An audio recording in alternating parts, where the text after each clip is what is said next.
Rav David Feinstein's Rebbitzin would have requests for birthday presents. And every time Rav David would ask him, Rebbitzin, what do you want? He says, you know what, Rebbitzin, buy yourself a present. And she'd buy a present. And then she would give it, and this would be, this is from. So one time she wanted a new dress. She wanted a new dress. You know the Mesa? She wanted a new dress. Givaldik.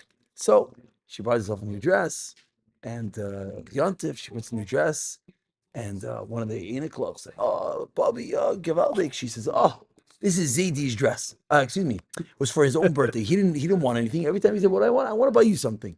So she said, whose dress is this? Is Zaydi's dress. It's from Zaydi. Zaydi's birthday. So it became a running joke in the Mishpacha that Zaydi's dress. One Erev Shabbos, the Feinstein household is a shtickle lebedik. You know, it's Erev Shabbos, Erev Yontiv, whatever. Lamaisa, the Rosh Hashiva, Hagoyne Gadol, Rav David, that's Rosh Hashiva, the Gadol Adar, was meeting with like the Chvaist, another Gadol Adar.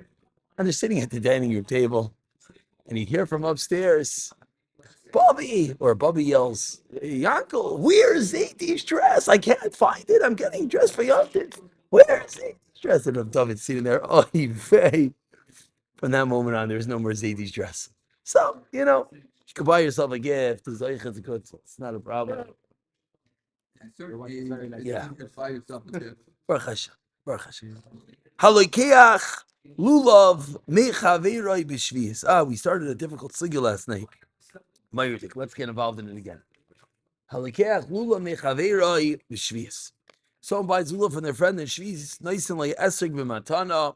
The esrog is given as a present. Why? Seventh of what? No. Excuse me. Shemitah, not shvius. Excuse me. Shvius is shemitah, which is going to be the whole sugya, as we'll see in a few moments, that you're not allowed to do business, you're not allowed to benefit at some level from Peirish Shvius. Noisin like esrog b'matana. Why? The fishein rashai l'lochai b'shvius. You're not allowed to purchase it on Shemitah. You're not allowed to purchase it on Shemitah. Now, Rashi throws in an extra two words, which we didn't mention last night, so let's hone in over here. Rashi and the Mishnah throws in li nira delekech lulav me'am haaretz. Not stam that you purchase lulav from your friend. And Rashi is really laying the framework for the Gemara to come, as we're going to see. So point number one is we're buying it from an Amaretz. What's the halacha? The halacha is you have to give it the esrog as a matana.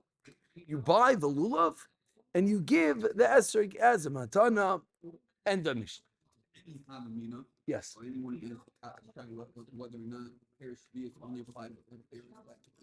No, for sure. No, that's partial. No, esrog you do eat. In this case, it's edible. It's not being sold. No, so that would be a stretch. That would be a stretch, because many of the halachas that we've seen stem from the fact that it's an edible entity. Whether you personally are eating it or not is irrelevant. Maisa, it's a fruit. Maisa, it's a fruit. That's the pasha. It said earlier though It's that for esrog you're taking it out of its status of eating. You're all saying a very nice nekuda, but the pasha is it's within the parsha of Shemitah. But at the end of the day, it's still a fruit. Yeah, exactly. It's not even I never say never.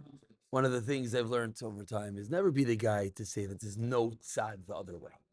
There is always a tzad. Almost always. Zok tehillah Gemara. There you go. Nobody. There you go. Zok tehillah Gemara. Loi ratza lite loi matana. So the first step of the Gemara is nice and easy. So the Mishnah said you have to give it as a matana. Says the Gemara, what if you don't want to give it as a just therapeutic? What if you don't want to give it as a matana? Says the Gemara, mahu. What's the halacha?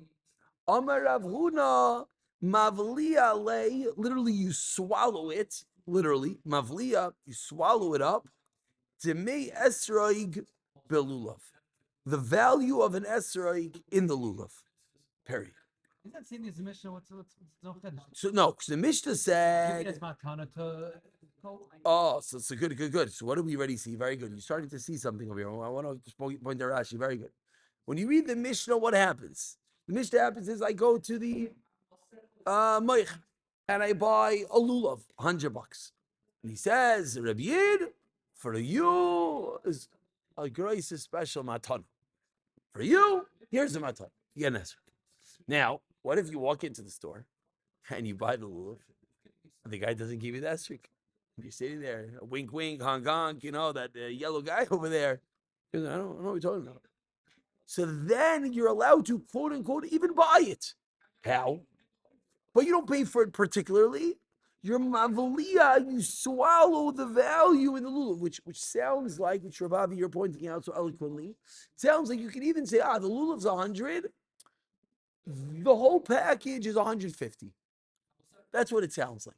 You can say the lulav's 100, esrog is 50, but mavalia, you could swallow one within the other. Let's see Rashi. And I'm going to give you another case, a very relevant case to this. Before we see, let's see Rashi. Mavliya le deme esrog b'lulav.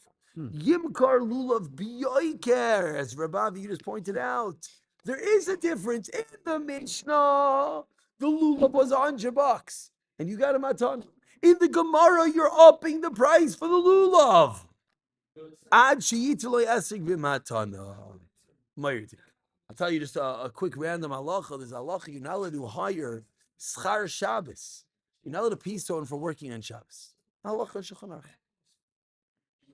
Problem is, so what do you do? Tachlis. Set up the cleanup. Yeah, let's say, guy comes, he's a waiter for you, a nice from kid. You want to give him $20. You're not allowed to pay him for working on Shabbos. What do you do? So the answer is you're mavliya it in the work for during the week. What does that mean? That means if he also worked for you during the week, then what you say to him is, I'm going to give you $20 for working during the week. Now we know for what he worked during the week, he only should have gotten $5. So you're allowed to give him more. That's the chiddush, which, by the way, if you think about it, this sounds like the most evil legal loophole in the world. Sounds almost ridiculous. It's almost like you look at the sign, it says, lulav, $100. Talmidim, $150. So you walk in and you say to the guy, so the lulav's 100, and what, the esrog's $50? No! I said Talmidim 150. But it says the lulav's 100, and all Talmidim 150. What else are you giving me? No. You're paying more for the lulav, and I'm throwing in the esrog. So yes, this is called a legal loophole. This is called, as long as you're not explicitly buying the esrog of Shemitah, it's mutter. That's this chiddush. Similarly, I just told you about, yeah. Buying or there's some selling? But right now, let's just say all of the above. You're actually asking an incredible question, which is going to be a little bit relevant to the next Gemara. Yeah, no, but we're You gonna need one, you can't do one without the other. You can't buy something the guy's not selling it. You see, it's not so simple. We're going to get there. But for now, let's just say that it's usher, but as long as you don't buy it explicitly, it's mutter. Zok the Hiligi Gemara. Zok the Gemara. I don't understand. Belasiv lay. Behedya. Says the Gemara, I don't understand. Why are we playing games? Says the Gemara, just buy the esrog. Now, slow. We all read the Mishnah, and we all learned that you're not allowed to buy something for Shemitah. But yet the Gemara is asking, what's the problem? Just buy it. So we're going to have to qualify what the kasha, what the teretz is going to be. But ask the Gemara, I don't understand. Pay for the esrog straight. Why are you not allowed to? So now the Gemara goes very, very fundamental, and we get to finally understand what's really going on over here. Answers the Gemara, you know why? Not because Stam, you can't buy Shemitah produce. That's not why. Because remember Rashi threw those extra two words in the Mishnah, Am Haaretz. That's why. You're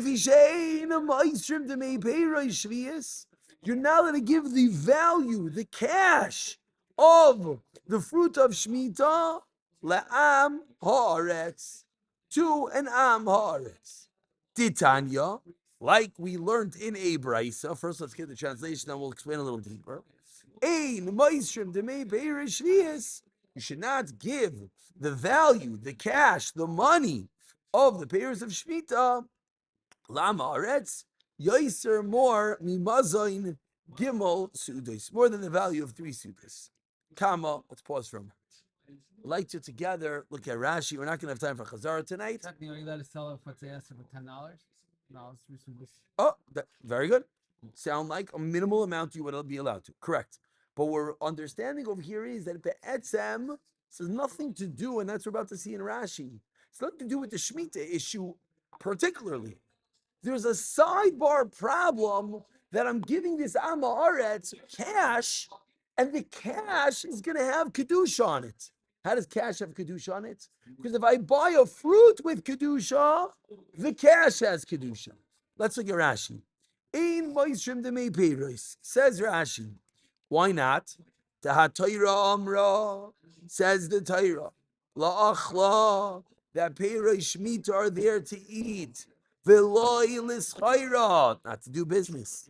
Shekol peiros shvias, all the fruit. Chayovim litba'er b'shvias. What does that mean? Litba'er means you have to get rid of it, literally burn it. Which means you just have to let it be hefker. You have to let anyone take it. Hey, they, utemeim, and their value. Veloy sheyasebem schayrasai. That's the Isra of Shemitah. You can't do business. Lahatzniya, to store it. La'achar shvi'is, for after Shemitah. Uleha'ashir, and to become wealthy. So, what's the problem? Just say that what are you not allowed to do? You're not allowed to do business to store for after Shemitah. So am I allowed to sell it on Shemitah? Sounds like it's not a problem. But says Rashi, Ve'am ha'aretz chashudin al kach. They're suspectful. Lefikach, therefore, ein moisrim lehem damim. Don't give them cash. Lichmem klum bidamim. Why? This Rashi, as you see the beauty of a Rashi.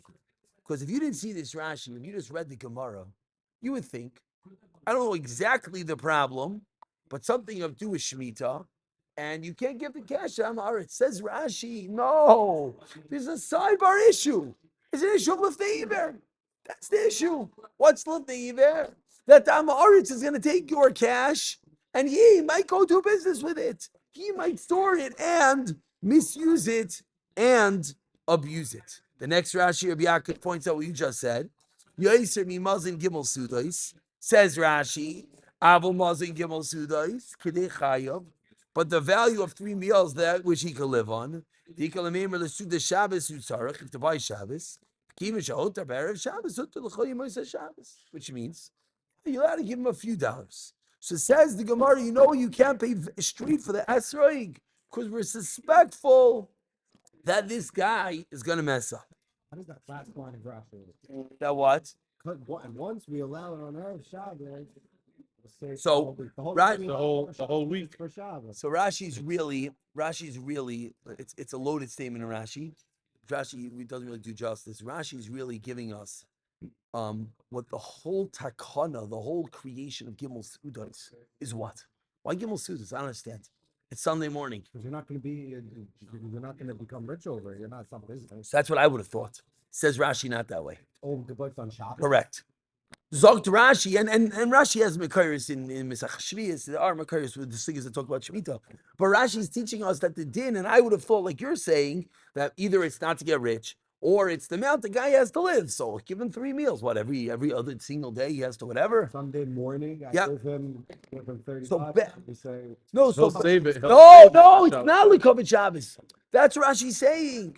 Because we were making 3 meals for Shabbos, we're making for the whole week. That's what makes no sense. Zok Rashi, really, we should only be making 3 meals on Friday, because enough for debut Shabbos. But we're allowing you on even a Sunday.